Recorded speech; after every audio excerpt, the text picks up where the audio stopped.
ધોરણ 12 સામાન્ય પ્રવાહ અને વિજ્ઞાન પ્રવાહના જે રિઝલ્ટની તમે આતુરતાથી રાહ જોઈ રહ્યા હતા એ ફાઇનલી બોર્ડની વેબસાઇટ ઉપર સર્ક્યુલર આવી ગયો છે. તો આજના વિડીયોની અંદર હું તમને કહેવાનું છે કે તમારું રિઝલ્ટ આવતીકાલે કેટલા વાગે આવવાનું છે, તમે ક્યાંથી તમારું રિઝલ્ટ જોઈ શકશો, અને આવતીકાલે રાત્રે આપણે એક લાઈવ સેશન પણ કરીશું, રિઝલ્ટ ઉપર ચર્ચા કરીશું ને હવે આગળ શું કરવું જોઈએ એની પણ બધી માહિતી આપણી ચેનલ પરથી આપી દઈશું. તો ચેનલને સબસ્ક્રાઇબ કરી દેજો અને એડમિશન માટેના વોટ્સઅપ ગ્રુપ બનાવેલા છે, એક પણ વોટ્સઅપ ગ્રુપ તમે જોડ્યું ના હોય તો ખાસ એક વોટ્સઅપ ગ્રુપ જોઈન કરી લેજો અને આ વિડીયો તમારા બધા મિત્રોને હવે શેર કરી દેજો, કેમ કે આ ઓફિશિયલ ન્યૂઝ બોર્ડની વેબસાઇટ ઉપર આવી ગઈ છે. બોર્ડની વેબસાઇટ ઉપર તમે જેવું ક્લિક કરશો તો જો અહીંયા લખાઈ ગયું છે ધોરણ 12 વિજ્ઞાન પ્રવાહ, સામાન્ય પ્રવાહ, વ્યવસાયલક્ષી પ્રવાહ, ગુજકેટનું પરિણામ પણ કાલે આવી જવાનું છે. બધા જ પરિણામ હવે આપણે જોઈએ કે પીડીએફ ની અંદર શું છે. તો ગુજરાત માધ્યમિક અને ઉચ્ચતર માધ્યમિક શિક્ષણ બોર્ડ ગાંધીનગરની યાદી જણાવે છે કે આવતીકાલે વિજ્ઞાન પ્રવાહ, સામાન્ય પ્રવાહ મતલબ ધોરણ 12 ના જ બધા પરિણામ આવવાના છે. ગુજસેટ નું પણ આવી જવાનું છે. કઈ વેબસાઇટ પરથી તમે જોઈ શકશો તો www.gacb.org પરથી તમે જોઈ શકશો. સવારે 9 તારીખ મતલબ આવતીકાલની તારીખ છે, સવારે 9 કલાક કીધું છે. મોસ્ટ પ્રોબેબલી વહેલા મૂકી દેતા હોય છે પણ તમે જોઈ શકશો કેટલા વાગે મૂકશે.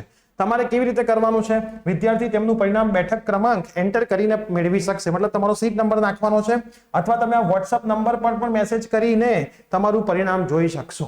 પણ આ સીટ નંબર નાખીને વેબસાઇટ ઉપરથી જોઈ લો, સૌથી ઈઝી વસ્તુ છે. બરાબર, ગુણપત્રક શાળાને મોકલવા અંગેની જાણ, એટલે મતલબ તમે સ્કૂલથી તમને નહીં મળે, તમે તમારી સોફ્ટ કોપી હાલ જોઈ શકશો. શાળાને ક્યારે મોકલશે એ બધી ચકાસણી થયા પછી એનો પરિપત્ર અલગથી આવશે, પછી તમે તમારી સ્કૂલેથી જઈને લઈ શકશો.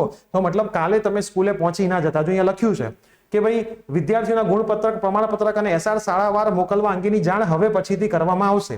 પરીક્ષા બાદ ગુણ ચકાસણી, મતલબ તમારે ગુણ ચકાસણી કરવાની હોય, રિઝલ્ટમાં કોઈ સુધારો કરવાનો હોય, ભૂલ હોય, એ બધાની માહિતીનો પરિપત્ર પણ કરવામાં આવશે, શાળાને મોકલી દેવામાં આવશે, જેની શાળાના આચાર્યશ્રી, વાલીઓ, વિદ્યાર્થીઓ તમામે નોંધ લેવાની રહેશે.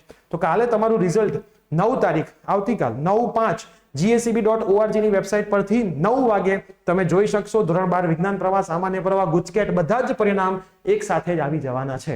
તો હવે અહીંથી ધોરણ 10 નું પરિણામ પણ 4-5 દિવસની અંદર આવી જવું જોઈએ એવી સંભાવના લાગે છે. તો જેમ બોર્ડ ચૂંટણી પતવાની રાહ જોઈ રહ્યું હતું એ અહીંયા સાચું પડ્યું છે. તો આ વિડીયો તમારા બધા જ મિત્રોને ખાસ શેર કરી દેજો. ચેનલ પર નવા હોય તો સબસ્ક્રાઇબ કરી દેજો. મળીશું આવી જ કોઈ નવી અપડેટ સાથે. Till then bye bye, take care.